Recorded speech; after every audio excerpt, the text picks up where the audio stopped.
빌립보서입니다. 빌립보서 4장 10절에서부터 20절까지 4장 19절과 20절 우리 함께 같이 봉독하겠습니다. 시작. 나의 하나님이 그리스도 예수 안에서 영광 가운데 그 풍성한 대로 너희 모든 쓸 것을 채우시리라. 하나님 곧 우리 아버지께 세세 무궁하도록 영광을 돌릴지어다. 아멘. 할렐루야. 오늘 설교의 제목이 지난주에 여러분들에게 잠시 소개했던 책 제목 그대로 가져왔습니다. 예수는 믿는데 기쁨이 없어서. 여기서 말하는 기쁨이란 예수는 믿는데 기쁨이 없어서라는 책에 보니까 기쁨이란 단어를 행복이라고 하는 단어와 대치해서 사용했더라고요. 그러니 달리 표현하면 예수는 믿는데 행복하지 않는 이유가 무엇이냐라고 하는 겁니다. 거기에 제가 하나 더 보태어 본다면 이 기쁨이라고 하는 단어를 즐거움이라고 하는 단어와 대치해 같이 사용해도 될 것 같아요. 사랑하는 여러분, 설교의 제목처럼 책의 제목 그대로 여러분 그대로 한번 생각해 보시면 좋을 것 같습니다. 나는 왜 예수님을 믿는데 기쁨이 없고 즐거움이 없으며 또 행복하지 않을까? 물론 다 그런 것은 아닙니다. 행복한 사람도 있고요. 또 즐거운 분도 계시고 또 나름 기쁨 가운데 계신 분들도 있습니다. 하지만 때로 우리의 삶 가운데 기쁨이 사라지는 이유가 무엇일까? 무엇 때문에 그런 걸까? 물론 환경적인 요인으로 또 볼 수도 있겠죠. 하지만 그게 전부일까? 그래서 오늘 본문을 통해서 지금 이 순간 왜 내 안에 기쁨이 사라졌는지 우리의 삶의 실체를 좀 적나라하게 들여다보고 싶습니다. 하지만 저의 표현이 요즘처럼 먹고 살기 힘든 때에 조금은 불편할 정도로 여러분들이 들으시기에 원색적이라는 생각이 들 수도 있을지 모르겠습니다. 그런데 한편으로 제가 뒤에서 우리 연집사님이 찬양 인도를 하시고 또 기도하실 때 마음이 조금 놓였던 것이 무엇이냐면 제가 이 설교 쉐어링을 한 것도 아님에도 불구하고 기도하는 가운데 성령 안에서 교통이 된 건지 교제가 된 건지 모르겠지만 유독 섬김과 나눔에 대한 또 찬송을 많이 하셨어요. 공교롭게도 그렇습니다.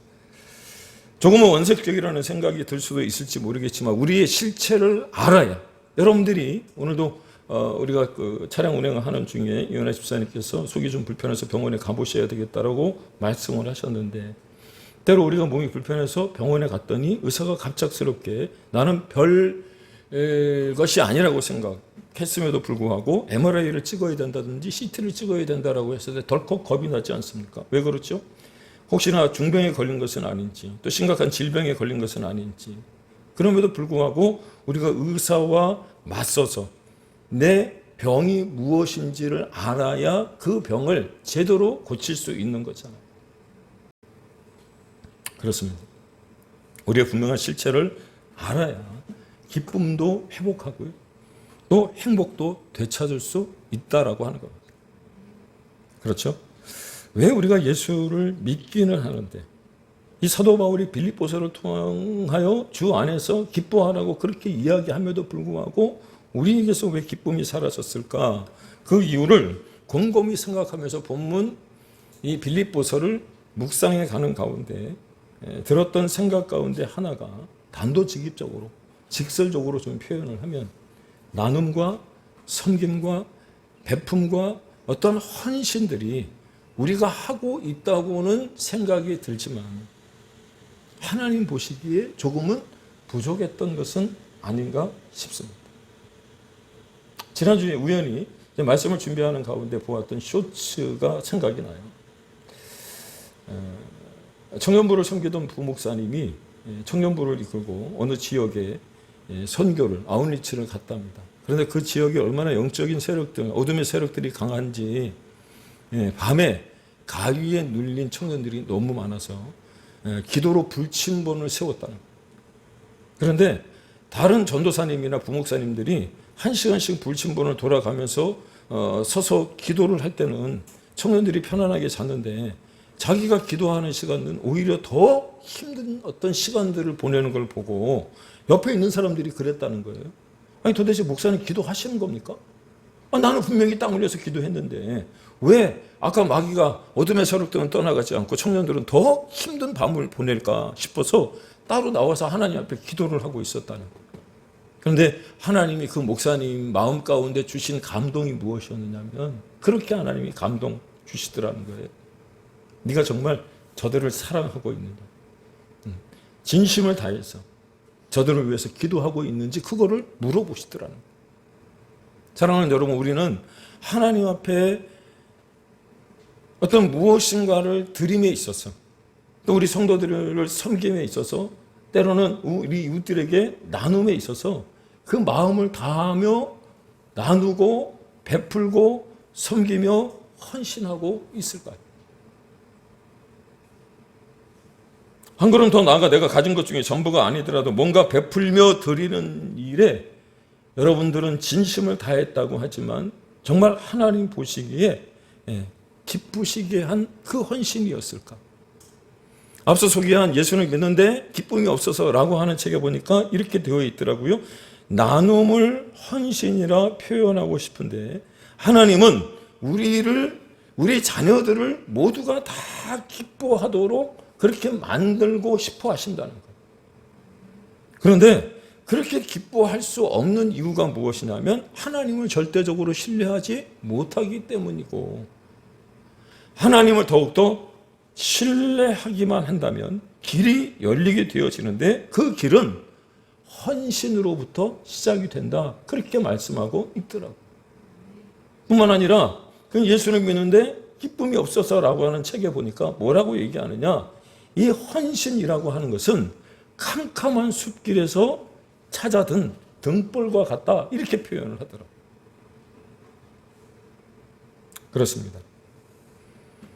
주님은 사도행전에서 바울의 입을 빌려 주는 것이 받는 것보다 더 복되다고 말씀하셨고, 누가복음 6장 38절에서 주라 그리하면 너희에게 줄 것이니 곧 후히되어 누르고 흔들어 넘치도록 너희에게 안겨주리라 말씀하셨음에도 불구하고 말씀은 말씀이고 나누고 베풀며 드리는 것을 실천하지 않았기 때문에 혹시 우리 안에 기쁨이 사라진 것은 아닐까? 아니, 오히려 우리는 먼저 나누고 베풀며 섬기는 삶을 살기보다는 개선하고 있지는 않을까요? 그런데 방금 말씀드렸던 이 누가복음 6장 38절의 말씀 하반절에 보니까 뭐라고 되어 있느냐? 우리의 헤아림, 우리가 하는 그 개선으로 말미암아 도로 그 헤아림을 받을 것이라, 그렇게 말씀하시더라는 거죠. 줄까 말까, 드릴까 말까 고민하며 판단하다가 시간을 다 소비하는 그 순간 기쁨과 즐거움이 사라져 버리더라. 사랑하는 여러분, 세상이 주는 4가지의 즐거움이 있답니다. 4가지의 즐거움. 첫 번째 즐거움이 무엇입니까? 먹는 즐거움이고요. 두 번째 즐거움이 일하는 즐거움이고요. 세 번째가 노는 즐거움이고요. 네 번째가 사람에 대한 즐거움입니다. 이 중에 여러분들이 가장 크게 만족스럽게 기뻐하는 어떤 즐거움은 무엇일까요? 먹는 건가요? 일하는 건가요? 아니면 노는 건가요? 네 번째, 세상이 주는 즐거움 가운데 가장 큰 즐거움이 무엇이냐면 사람에 대한 즐거움이랍니다.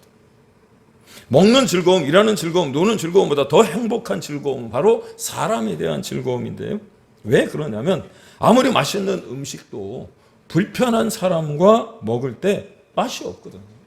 소화가 안 되거든요. 음식 맛을 제대로 느끼지 못하는 것이거든요. 또 함께 있어 행복한 좋은 사람들과 일을 하면 일이 즐겁지만 마음이 불편한 사람들과 일을 하면 일이 힘든 거예요. 노는 것도 마찬가지입니다. 마음에 맞는 사람들과 함께 놀러 가면 즐겁지만 그렇지 못한 사람들과 놀러 가면 무슨 재미가 있겠느냐. 오고 가면 피곤하기만 하지. 그러나 좋은 사람들과 함께라. 여러분, 세상에서 가장 맛있는 라면이 어떤 라면인 줄 아십니까? 좋은 사람들과 함께라면. 바다가 육지라면 좋은 사람들과 함께라면 무슨 음식이든 맛있고 어느 곳이든 초막이나 궁궐이나 행복하고 심지어는 함께 고통을 당해도 즐거울 수 있다라고 하는 거예요.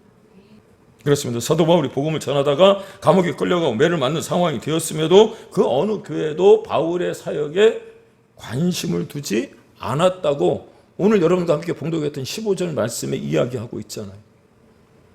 그런데 유일하게 아주 작은 한 교회, 여유가 있거나 넉넉한 교회가 아니었던 빌립보 교회가 어려운 중에도 바울의 사역에 동참했다는 겁니다. 아무도 필요한 것들을 보내지 않았을까요? 먹을 것을 보냈을 거고요. 또 날씨가 추우니까 입을 옷을 더 보냈을 수도 있습니다. 뿐만 아니라 에바브로디도 같은 사람을 보내서 사도 바울을 수발들게 하기도 했다는 겁니다. 사랑하는 여러분, 힘들 때 친구가 정말 좋은 친구라는 말이 있는 것처럼 가장 어려울 때 도와주었던 사랑은 잊을 수가 없는 거예요. 모든 사람이 다 나를 떠나가는 바로 그때에 내게 다가와서 내 손을 만져주고 내 팔을 붙잡아주고 격려와 위로를 주었던 그 사랑은 결코 잊을 수 없는 거잖아요. 제가 힘들었을 때 친구와 적이 제대로 구분이 되어지더라고요. 그럼에도 불구하고 그때 나에게 손을 내밀어 주었던 사람들은 지금까지도 잊지 못하는 거죠. 본문을 기록한 바울의 심정이 이와 같은 심정이었을 겁니다. 그래서 같은 본문 빌립보서 1장 4절에 보니까 사도 바울이 빌립보 교회 교인들을 생각할 때마다 감사했고 기뻐했다라고 그렇게 이야기하지 않습니까? 이는 곧 사람에 대한 즐거움이기에 우리도 그것을 알아야 하는 줄로 믿습니다. 하지만 사람에 대한 기쁨과 즐거움도 그냥 이루어지는 것은 아닌 것 같아요. 무슨 말이냐면 이를 위하여 씨를 뿌려야 된다는 겁니다. 그리고 이것이 성경에 나오는 황금률이라는 것을 여러분 아실까요? 마태복음 7장 12절 같이 한번 봉독해 보면 좋겠습니다. 앞에 화면에 보이십니까? 예, 시작. 무엇이든지 남에게 대접을 받고자 하는 대로 너희도 남을 대접하라. 무슨 의미냐면 사람으로 인하여 즐거움을 얻으려면 남을 먼저 기쁘게 해 주어야 한다는 거예요. 이는 마치 거울의 법칙과 마찬가지입니다. 거울을 볼 때 내가 웃어주면 거울도 나를 향하여 웃어주는 것과 동일한 일이에요. 내가 인상을 쓰면 그 거울이 나를 바라볼 때 인상을 쓰잖아요. 따라서 사람들로 인한 지속적인 기쁨을 유지하기 위해 필요한 것이 있을 것 같더라는 겁니다. 그게 무엇이냐? 앞서 말씀드린 마태복음 7장 12절을 다른 성경의 표현을 빌려 말씀을 드린다면 갈라디아서 6장 7절이더라고요. 심지 않은 데서 열매를 얻으려고 하지 말라는 것. 스스로 속이지 말라. 하나님은 없인 여김을 받지 아니하시나니 만월이 여김을 받지 아니하시나니 사람이 무엇으로 심든지 그대로 거두리라.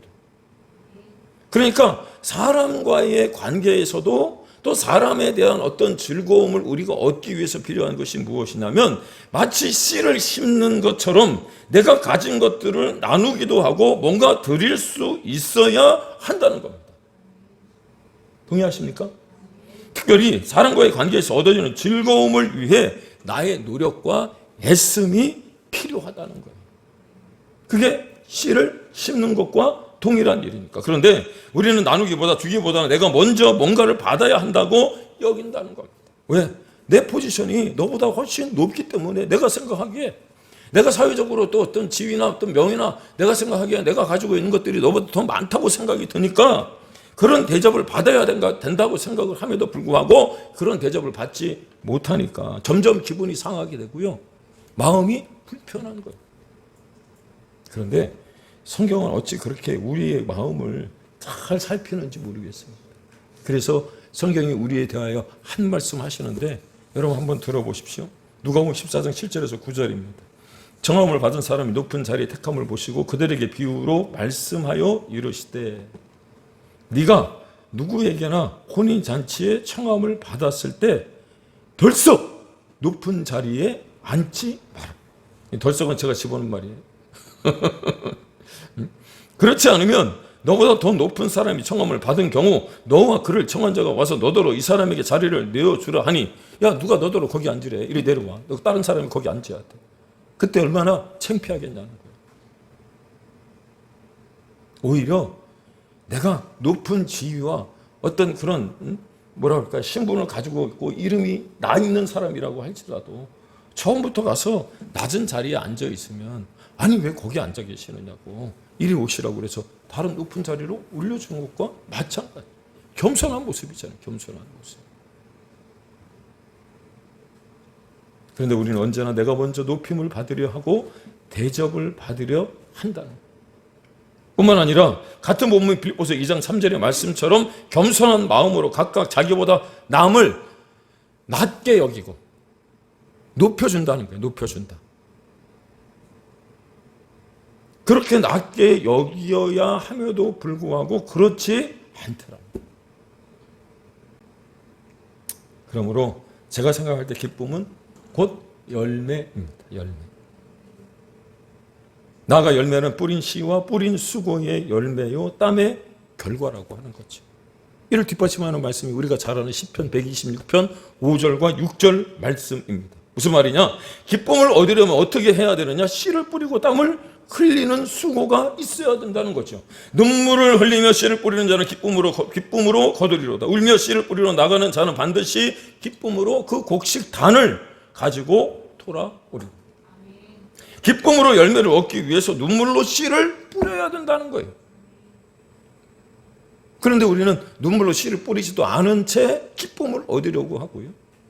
사람에게 뭔가 기브 앤 테이크, 주고받아야 됨에도 불구하고 우리는 주지도 않은 채, 나누고 베풀며 섬기지도 않은 채 뭔가 내가 먼저 대접을 받아야 된다고 생각을 하면, 여러분 참 죄송하고 숭고하고 미안한 표현이지만 불안당 같은 공짜 심리를 가지고 있는 사람과 하나도 다를 바가 없는 거예요. 그렇다면 우리가 이 세상을 살면서 누릴 수 있는 기쁨을 얻기 위해 어떻게 해야 할까? 오늘 본문을 기록한 사도 바울이 있어요. 그리고 본문 가운데서 여러 가지 많은 것들을 찾을 수 있을 것 같은데 시간 관계상 한 가지만 보도록 하겠습니다. 그렇습니다. 우리가 빌립보서를 오후 예배 시간에 공부했는데 기억하십니까? 제일 많이 기억나시는 게 뭡니까? 주 안에서. 그리고 기뻐하라는 거잖아요. 그렇게 다 아시는 바와 같이 빌립보서는 사도 바울이 감옥에 있을 때 쓴 서신, 편지란 말이에요. 그런데 어떻게 감옥 안에 있었던 바울이 감옥 밖에 있는 사람들을 향해서 기뻐하라고 말씀하고 있을까? 주객이 전도된 것 아닙니까? 어떻게 과연 이렇게 할 수 있었을까? 어떻게 이런 일이 가능했을까? 생각을 해보니까 그것은 다름이 아니라 물질에 대한 자유함이 있더라는 거예요. 그런데 이 자유함은 어디에서 비롯되어졌을까? 말씀을 묵상하다가 계속해서 제가 단톡방에다가 여러분들에게 빌립보서 4장 19절의 말씀을 올려드렸잖아요. 나의 하나님 그리스도 예수 안에서 영광 가운데 그 풍성한 대로 너희 모든 쓸 것을, 나의 모든 쓸 것을 채우시리. 믿습니까? 네. 이 말씀을 사도 바울은 액면 그대로 받아들이고 믿어버린 거예요. 믿습니까? 네. 그걸 어떻게 확신할 수 있느냐면 그래서 나온 최종 고백이 4장 12절입니다. 앞에 화면에 보이시죠? 우리에게 너무나도 잘 알려진 본문이지만 이 시간 다시 한번 같이 봉독을 해보면 좋을 것 같습니다. 시작. 나는 비천에 처할 줄도 알고 풍부에 처할 줄도 알아. 모든 일 곧 배부름과 배고픔과 풍부와 궁핍에도 처할 줄 아는 일체의 비결을 배웠다. 일체의 비결을 배웠다는 거예요. 때로 배고프기도 했고 때로 배부르기도 했고 때로 궁핍에 처하기도 했고 때로는 풍부에 처하기도 했지만 그것에서 자유할 수 있었던 이유가 무엇이냐면 물질로부터 구속을 받지 않았다는 거예요. 없으면 없는 대로, 있으면 있는 대로 자기가 할 수 있는 그 모든 미니스트리, 사역을 통해서 오히려 사람들에게 나누고 베풀며 섬기는 삶을 실천했던 사도 바울을 보고 빌립보 교회가 또 그가 세웠던 교회들이 그를 돕는 일에 협력했더라는 거예요. 사랑하는 여러분, 물질을 많이 가졌다 해서 기쁨이 샘솟듯 솟아나는 게 아니라는 것 우리 너무나도 잘 알지 않습니까? 물론 뭐니 해도 머니가 최고라고 많이 소유할 수 있으면 좋겠죠. 그럴 수 있기를 축복합니다. 그런데 그 물질로 인하여 구속받기 시작하면 진정한 기쁨을 누릴 수 없다는 거예요. 이게 전도서에서 솔로몬이 이야기하는 것 아니에요? 헛되다는 겁니다. 여러분, 지나가는 바람을 내 손으로 잡을 수 있는 사람이 뭐예요? 똑같잖아요. 아까 오면서도 어느 집사님이 우리 차 안에서 뭐라 그랬어요? 왜 세월은 고장도 안 나나? 세월이 고장이라도 좀 나면 좀 붙잡아두고 잠시라도 정말 그 시간을 좀 누리고 싶은데, 내가 가지고 있는 그 물질, 내가 가지고 있는 어떤 명예, 내가 가지고 있는 어떤 지위와 신분, 이런 것들은요 그냥 한정된 것이야. 한정. 오늘 말씀 가운데 16절인가에 보면 사도 바울이 뭐라고 얘기를 합니까?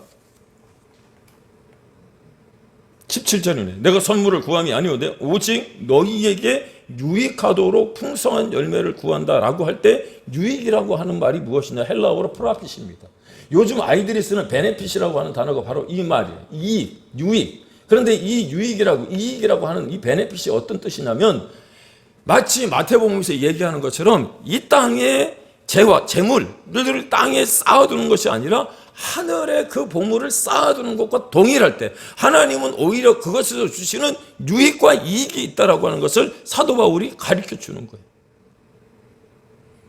우리 그 MC들이 유퀴즈에도 보면 유재석이가 그런 얘기 자주 하잖아요. 베네핏이 뭐냐고. 당신이 누리고 있는 유익이 뭐냐고 얘기하지 않습니까? 사랑하는 여러분, 우리가 생각할 때 그런 생각을 가질 수 있어요. 목사님, 가진 것이 있어야 좀 드리지 않겠습니까? 수백억을 가지고 있어도 단돈 1,000원을 못 쓰는 사람들이 있어요. 왜냐? 가진 사람이나 가지지 못한 사람이나 한결같이 주변을 돌아볼 여유가 없기 때문에 그래요. 선한 사마리아 사람의 비유에서 주님이 뭐라고 우리에게 그 비유를 통해서 말씀하시느냐면 강도 만난 자의 진정한 이웃이 누구인지를 묻잖아요. 물질이 없어서 강도 만난 자의 이웃이 못된 것 아니에요. 레위인이나 대제사장들이 여러분 시간이 없어서가 아니에요. 돌아보지 못했기 때문에, 관심이 없었기 때문에. 부자여서 드리는 게 쉽고 가난한 사람이라고 해서 드리는 게 어려운 게 아닙니다. 문제는 믿음이에요. 믿음을 가진 자가 드릴 수 있는 겁니다. 아무것도 가진 게 없지만 하나님의 은혜와 사랑을 아는 사람은요 자기의 전부를 주고도 기뻐할 수 있는 거예요. 우리가 왜 기쁨이 없느냐? 이런 나눔과 드림이 없기 때문이라는 겁니다. 시간이라든지 물질이라든지 몸을 드리는 일, 그 모든 부분에서 베풀지 않기 때문에. 우리 송집사님 오늘 아침에도 그랬잖아요. 모처럼 만에, 몇 년 만에 내가 2시간 동안 땀을 그렇게 흘려본 적이 없다고. 그런데 어저께 그렇게 수고하고 애썼던 가운데 그 마음에 기쁨이 있으셨죠? 즐거움이 있으시지 않았습니까? 아마도 오늘 이 말씀이 몸으로 와서 다 하실 것 같아요. 왜 지난 한 주 제가 말씀을 묵상하는데 이 말씀을 준비하라고 했는지는 잘 모르겠습니다만 오늘 아마도 하나님이 우리에게 주시고자 하시는, 사실 오늘 말씀은요 매일 성경에 의거하면 역대상의 말씀이에요. 근데 그 말씀을 제쳐두고 오늘 이 말씀을 묵상하도록 하고 함께 여러분들과, 아니 우리 큰 사랑교회 성도님들 한 분 한 분을 보면 정말 나눔과 배분과 섬김과 헌신이 정말 그 어느 교회 성도님들보다도 정말 강한 분들이에요. 정말 그 강도가 얼마나 센지 몰라요. 그리고 그 선한 싸움을 싸우고 믿음을 지키는 일에 정말 충성을 다하시는 분들이거든요. 그런데 왜 이 말씀을 전하라고 했을까? 저는 알 수 없었는데, 여러분 아마도 2025년 6월 달을 맞이해서 제가 오늘 아침에도 새벽에 일어나서 어느 분에게 그 기도문을 써서 보내면서 그렇게 써서 보냈습니다. 6월 첫 주를 시작했는데 정말 다사다난한 한 주를 보냈어요. 대선이라고 하는 임시 공휴일도 있고 쉬는 날도 있고 그러므로 말미암아 마음이 산만해져서 마음을 어디에 두어야 될지 모르는데 오늘 아침에 준비한 설교를 다듬으며 그 마음을 함께 다듬습니다. 제가 그랬거든요. 여러분 아마도 하나님이 이 6월달 이 신앙의 어떤 그 사거리에서 한 번쯤 우리의 삶을 점검해 보라고 하나님이 이 말씀을 주시지 않았을까요? 그렇습니다. 하나님이 우리를 위하여 독생자 예수 그리스도를 십자가에 못 박으시기까지 자신의 전부를 이미 주셨음에도 불구하고 아직도 우리의 마음의 이기심을 극복하지 못해서 드리지 못하는 삶을 살아감으로 말미암아 내 안에 기쁨이, 즐거움이, 행복이 혹시 사라지지 않았을까요? 우리 아까 찬송했잖아요. 행복이라고 하는 찬송이 가사 가운데 뭐라고 되어 있었습니까? 가진 것이 많지 않아도 나누며 사는 삶이 행복이라면서요. 동의하십니까?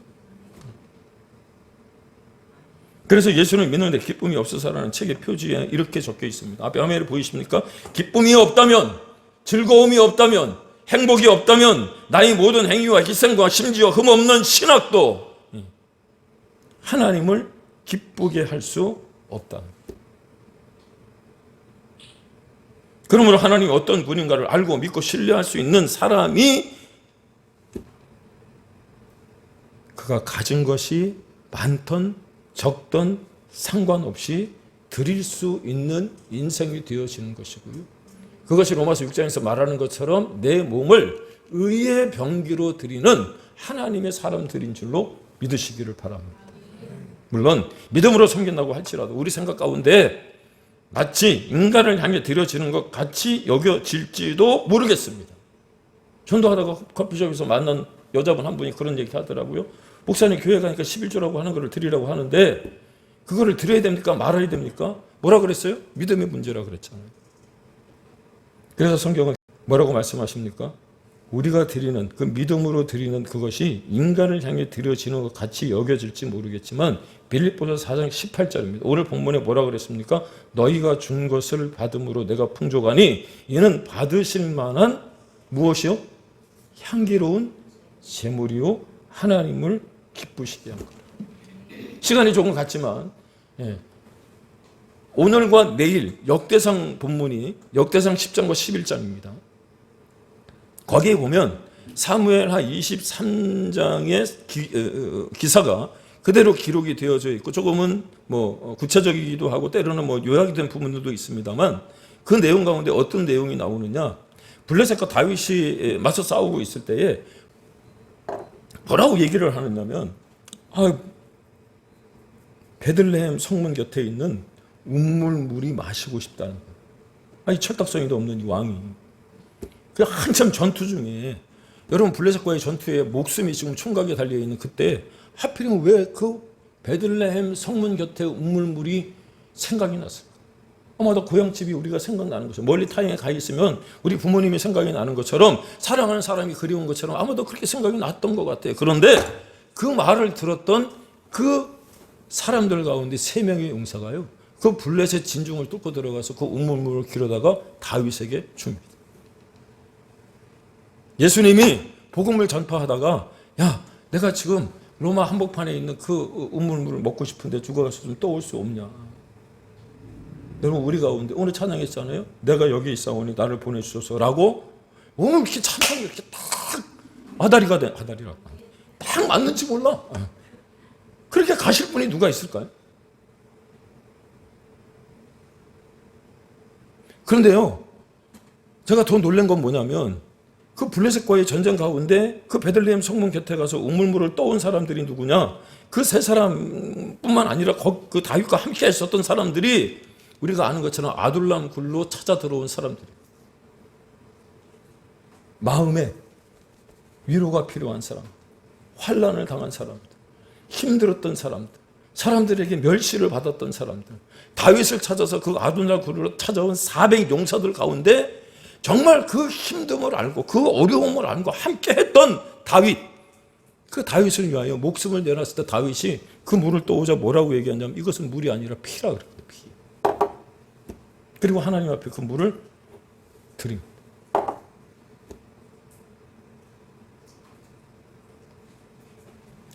사랑하는 여러분, 우리가 드리는 게 사람에게 드리는 게 아니고요. 오늘 뭐라고 말씀하세요? 궁극적으로 하나님 앞에 올려지는 향기로운 제물이라. 그렇다면 우리가 하나님 때문에 기뻐할 수 있고 하나님의 이름만 들어도 감격하는 사람이 되면 어떤 축복이 주어질까? 오늘 19절 말씀 다시 한번 여러분 크게 한번 봉독해 보면 좋을 것 같습니다. 시작.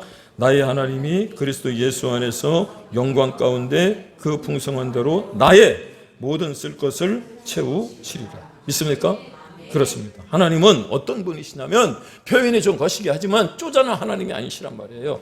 그냥 조금 주고 겨우 살도록 주시는 게 아니고 풍성하게 영광스럽게 축복하시는 하나님이신 줄로 여러분 믿으시기를 바랍니다. 왜냐? 우리의 모든 쓸 것을 채우시기 때문이에요. 물질뿐이겠습니까? 여러분 우리가 정신적으로 육체적으로 여러분 때로는 그 피로감이 정말 찾아오는 어떤 어려운 어떤 환경들 가운데서도 하나님이 그것을 고쳐주시고 치유하실 뿐만 아니라 그 모든 부분에서 여러분 채우실 줄로 믿으시기를 바랍니다. 그런데 그거보다 더 기쁨이 샘솟는 말씀을 보는 가운데 하나님 감사합니다. 그랬던 것이 무엇이냐면 빌립보서 4장 3절 하반절에 보니까 그렇게 나누고 베풀고 섬기며 헌신하는 사람들이 어디 책에 기록이 되어져 있대요? 생명책에 기록이 되어져 있더라는 거예요. 믿습니까? 사랑하는 여러분, 나누가 섬김에 있어서 망설이지 않기를 바랍니다. 혹여 내가 그것을 다 드리고 나면 내 주머니에 남는 게 하나도 없을 텐데 통장의 잔고가 다 빌 것 같은데 어떻게 하나 어떤 그런 걱정이 되실 수도 있을지도 모르겠어요. 그런데 하나님은 거기에 진짜를 채워주실 줄로 여러분 믿으시고 확신할 수 있기를 축복합니다. 그럴 때 기쁨이 찾아오는 거예요. 그럴 때 행복한 거예요. 그럴 때 즐거울 수 있는 거예요. 결론입니다. 말씀을 묵상하는 가운데 이런 생각이 들었어요. 사도 바울이 감옥 안에 있는데 진짜 기뻤을까? 진짜 기뻤을까? 감옥이라고 하는 환경에 복음을 증거하다가 그냥 유대인으로 남아 있어서 예수 믿는 사람 잡아다가 가두고 죽이면 오히려 높임을 받을 수 있는데 그가 유대교에서 개종하여 예수님 믿고 구원받아 기독교인이 되고 난 다음 복음 전하다가 매질을 당하고 그 매질도 한 대, 마흔에 한 대를 감화매를 3번씩이나 맞아가면서 그 감옥 안에 있는데 뭐가 기쁜 건데? 기쁠 이유가 하나도 없잖아. 그런데 기뻐하라고 얘기하니 정말 기뻤을까? 그렇게 두들겨 맞았는데 뭐가 기뻤을까? 여러분 한번 생각해 보신 적 있으실까요?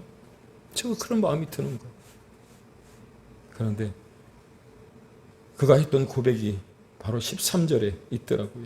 내게 능력 주신 자 안에서 내가 모든 것을 할 수 있는 기쁨의 원천이 바로 거기 있더라는 거예요.